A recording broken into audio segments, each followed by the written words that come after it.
कहानी एक पुराने जमाने के गांव से शुरू होती है। पहाड़ों की गोद में बसा हुआ एक छोटा सा गांव था जिसका नाम गुलमीरा था।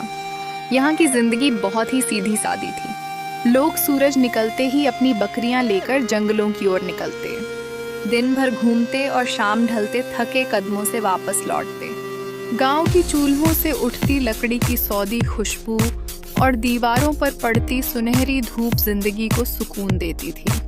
एक दिन धूल से भरे रास्ते पर एक अजनबी दिखाई दिया। उसकी चाल धीमी थी, कपड़े साधारण सफेद दाढ़ी और हाथ में एक सीधी सी लकड़ी। वो अकेला था, लेकिन उसके चेहरे पर ऐसी खामोशी थी जैसे वक्त उसके साथ चल रहा हो।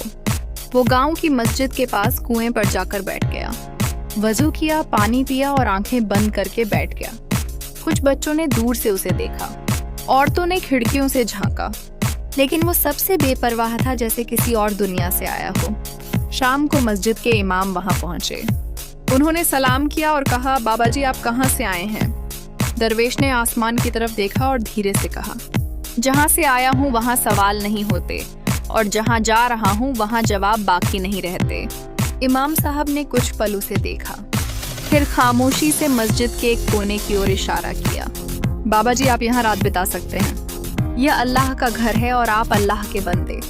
अगली सुबह 5 नौजवान चरवाहे मस्जिद के पास से गुजरे। गफूर, नईम, राजक, बासित और अयाज। इन पांचों ने बचपन एक साथ गुजारा था। उनके दिन बकरियों के साथ और रातें गपशप में गुजरती थीं। गफूर सबसे बड़ा था, जिद्दी और तेज जुबान वाला। नईम चालाक था, हिसाब किताब में माहिर, राजी, खामोश, गहरा सोचने वाला। बासित सीधा साधा, किसी का बुरा ना चाहने वाला। और अय्याजा सबसे छोटा, नरम दिल वाला, शायद सबसे ज्यादा महसूस करने वाला। जब उन्होंने दरवेश को पेड़ के नीचे बैठा देखा तो रुक गए।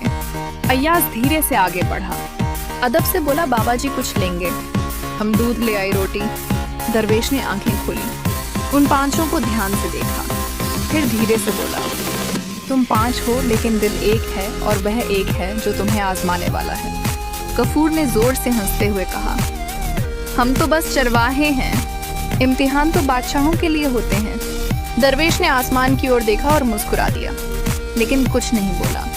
अय्याज ने एक कटोरे में दूध रखकर उसके सामने रख दिया और चुपचाप बैठ गया। बाकी 4 भी बैठ गए, लेकिन उनके चेहरों पर कोई संजीदगी नहीं थी। वे अब भी उसे एक आम मुसाफिर ही समझ रहे थे। वो रात चुपचाप बीत गई, लेकिन जब सुबह हुई तो एक अजीब बात हुई। 5 चरवाहों ने एक ही सपना देखा था। वे सपने में एक वीरान किले में खड़े थे, दरवाजे बंद थे, दीवारें ऊंची और एक गूंजती हुई आवाज आ रही थी, तुम में से हर एक के दिल में कुछ छुपा है, जब तक वह सामने ना आए खजाना नहीं मिलेगा। दरवेश को देखो, समझ जाओगे। 5 सुबह होते ही दरवेश के पास दौड़े चले आए। अयाज ने घबराकर कहा, बाबा जी हमने एक सपना देखा है। सबने एक जैसा सपना देखा। दरवेश ने आंखें खोली, एक एक को देखा, फिर बोला, अब तुम तैयार हो, तुम्हें 5 आजमाइशों से गुजरना होगा। हर आजमाइश तुम्हारे अंदर की किसी चीज को बाहर लाएगी। जब तुम अपने अंदर को पहचान लोगे तब वो खजाना मिलेगा जो तुम्हारी तकदीर में है।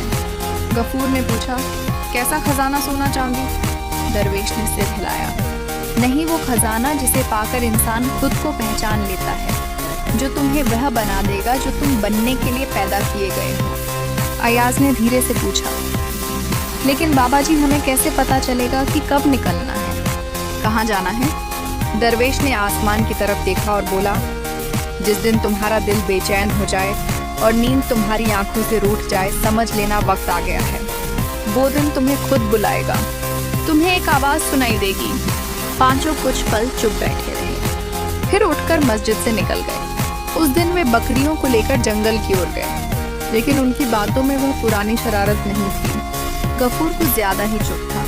नईम गहरी सोच में डूबा हुआ, राजक आसमान को ताकता रहा। बासित लगातार कुछ गुनगुनाता रहा जैसे दिल को बहला रहा हो, और अयाज रात को सोते हुए बार बार करवटें बदलता रहा। उसी रात जब सब सो चुके थे, अयाज की आंख खुल गई। दिल घबरा रहा था, सांसें बेकरार थी और सीने में एक अजीब बेचैनी थी, जैसे कोई दरवाजा खुलने वाला हो। वो उठा, दरवाजे के पास गया, आसमान की ओर देखा और धीरे से कहा, या अल्लाह, यह दिल क्यों बेचैन है? फिर वो धीरे धीरे उठा, दरवाजा खोला, बाहर कदम रखा तो हर चीज जैसे खामोश थी। आसमान पर चांद कुछ कहने को झुका हुआ महसूस हुआ। हवा रुकी हुई थी और गली की मिट्टी ठंडी लग रही थी। वो सीधा मस्जिद की तरफ चल पड़ा। दरवेश पेड़ के नीचे उसी हालत में बैठा था जैसे जागने और सोने में कोई फर्क ही ना हो। अय्याज जाकर उसके सामने बैठ गया और नजरें झुका ली। दरवेश ने बिना आंखें खोले कहा, वक्त आ गया है। अय्याज ने बिना कुछ कहे सिर हिलाया। दरवेश ने धीरे से अपनी लकड़ी जमीन पर टिका दी और कहा, तेरा रास्ता सवालों से भरा होगा, लेकिन जवाब सिर्फ अमल में छुपे होंगे। अय्याज ने कहा, क्या मैं जान सकूंगा कि किस तरफ जाना है? दरवेश ने कहा, वहां जाना है जहां तेरा दिल तुझे ले जाए। जो शख्स खुद की सेवा छोड़कर किसी और की भूख मिटाने निकले वही अपने आप को पा लेता है। अय्याज उठा, वजू किया, मस्जिद के आंगन में 2 रकात नफल नमाज अदा की और खामोशी से गांव से बाहर निकल गया। अय्याज का रास्ता उसे मालूम नहीं था। कदम खुद ब खुद बढ़ते जा रहे थे। उसकी पोटली में रोटी, पनीर, पानी और कुछ खजूरें थी। सूरज आसमान पर आया तो धूप जमीन पर फैल गई, मगर अय्याज के कदम नरम थे, चेहरा रोशन। वो लोगों को सलाम करता, बुजुर्गों के पास झुककर बात करता और हर मिलने वाले पर मुस्कुराता। दोपहर के करीब उसे एक पेड़ के नीचे एक कमजोर सी औरत बैठी दिखी।